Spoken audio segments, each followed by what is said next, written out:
시청하시기 전에 구독과 좋아요 꼭 부탁드립니다. 감사합니다. 숙면을 취하는 것이 건강을 위해서는 매우 중요하다는 것은 누구나 아는 사실일 것입니다. 그래서 우리는 잠이 보약이다라고 합니다. 하지만 또 한편에서는 사당오락이라고 하면서 좋은 대학에 들어가기 위해서는 잠을 적게 자야 한다고도 합니다. 건강을 위해서는 충분히 잠을 자야 하지만 성공을 위해서는 잠을 최대한 줄여야 한다는 것이지요. 정주영 회장, 나폴레옹, 에디슨과 같이 성공한 인물 중에는 잠을 적게 자는 사람들이 꽤 있는 듯 합니다. 특히 발명한 에디슨은 하루 3시간밖에 안 잤던 것으로도 유명합니다. 그는 수면이란 원시시대부터 시작된 나쁜 습관이며 시간을 좀먹는 벌레라고 말했다고 합니다. 하지만 그 반대인 사람도 있었습니다. 대표적인 이가 아인슈타인으로 아인슈타인은 10시간은 자야 했고 그렇지 않으면 아무 일도 할 수 없었다고 합니다. 이와 같이 수면시간과 성공과는 직접적인 인과관계가 있는 것 같지는 않습니다. 흔히들 적정 수면시간을 보통 7, 8시간이라고 합니다. 이 숫자로 본다면 인간은 살아있는 동안 3분의 1을 잠자는 데 소모하는 것입니다. 80년을 산다면 24년을 침대에서 보낸다는 결론입니다. 잠을 자는 시간이 다소 아깝다는 생각이 드는 이유일 것입니다. 한편 적정 수면 시간은 앞에서 언급한 에디슨과 아인슈타인의 차이에서 알 수 있듯이 개인적인 차이가 많습니다. 그 이유는 잠자는 시간은 태어날 때부터 가지고 있는 유전자에 의해 결정되기 때문이라고 합니다. 4시간 이하로 자도 일상생활에 아무 지장이 없는 사람이 있고 우리는 이들을 숏 슬리퍼라고 합니다. 반대로 10시간 정도는 자야 생활에 지장이 없는 사람이 있는데 우리는 이를 롱거 슬리퍼라고 하지요. 그래서 보다 알차게 하루를 보내기 위해서는 먼저 스스로가 어떤 유전자를 가지고 태어났는지를 아는 것이 중요할 것입니다. 그러면 인간이 자지 않고 버틸 수 있는 시간은 어느 정도일까요?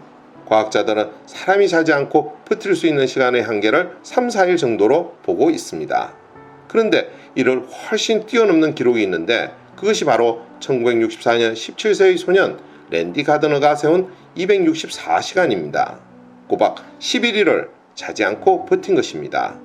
미국의 한 고등학생이었던 랜디 가드너는 왜 잠을 자야 하는지가 궁금해했고 그래서 그는 고등학교 과학 프로젝트의 주제로 잠을 안 자면 어떻게 될까를 선택해 자기 자신을 실험 대상으로 해서 실험을 하였습니다. 그의 담당 의사 윌리엄 디먼트와 친구 2명의 도움을 받아 264시간의 기록을 달성하였고 그 기록은 기네스북에 실렸습니다. 흥분작용을 가지는 약이나 커피 등의 도움은 전혀 받지 않고 졸리면 친구들과 함께 농구 등을 하면서 잠을 깼다고 합니다. 이 기록도 1965년 핀란드의 한 사람에 의해 깨졌습니다. 그가 세운 기록은 277시간으로 11일 하고 13시간을 더 버틴 것입니다. 하지만 이 기록은 공식 기록으로 인정받지는 못했습니다. 이유는 기네스 측이 건강상의 이유로 잠 안 자고 깨어있기 부문의 기록 도전을 1964년 랜디 가드너 이후 폐지하였기 때문입니다. 그러면 잠을 자지 않으면 건강에 어떤 영향이 있어 기네스북에서 해당 부분을 폐지까지 한 것일까요? 이 부문 기록 보유자인 랜디 가드너의 경우 기록에 도전할 당시 잠을 자지 않은 3일째 되던 날 거리의 간판을 행인으로 착각하고 4일째 되던 날 자신이 프로풋볼 선수라고 착각했으며 그 의사가 그의 실력을 의심하자 불같이 화를 냈다고 합니다. 그리고 6일째 되는 날에는 근육 제어가 안 되고 단기 기억 상실 증상을 보이기도 했습니다.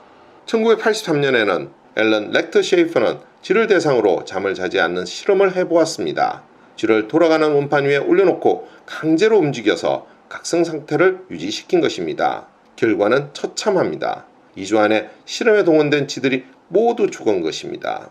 미국 국립질병통제예방센터는 미국 14개 주에 거주하는 45세 이상 주민 5만 4천여 명의 건강 기록을 분석한 결과 수면 시간이 짧거나 반대로 지나치게 길면 당뇨병, 심장, 뇌졸중 등 만성질환 발생 위험이 커진다는 연구 결과를 발표한 바 있습니다.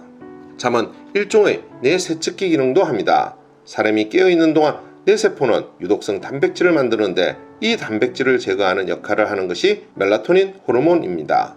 이 호르몬은 수면 중일 때만 분비되기 때문에 잠이 부족하면 면역 기능이 떨어지는 것도 이 호르몬의 영향이 크다고 합니다. 또한 잠은 다이어트에도 효과가 있습니다.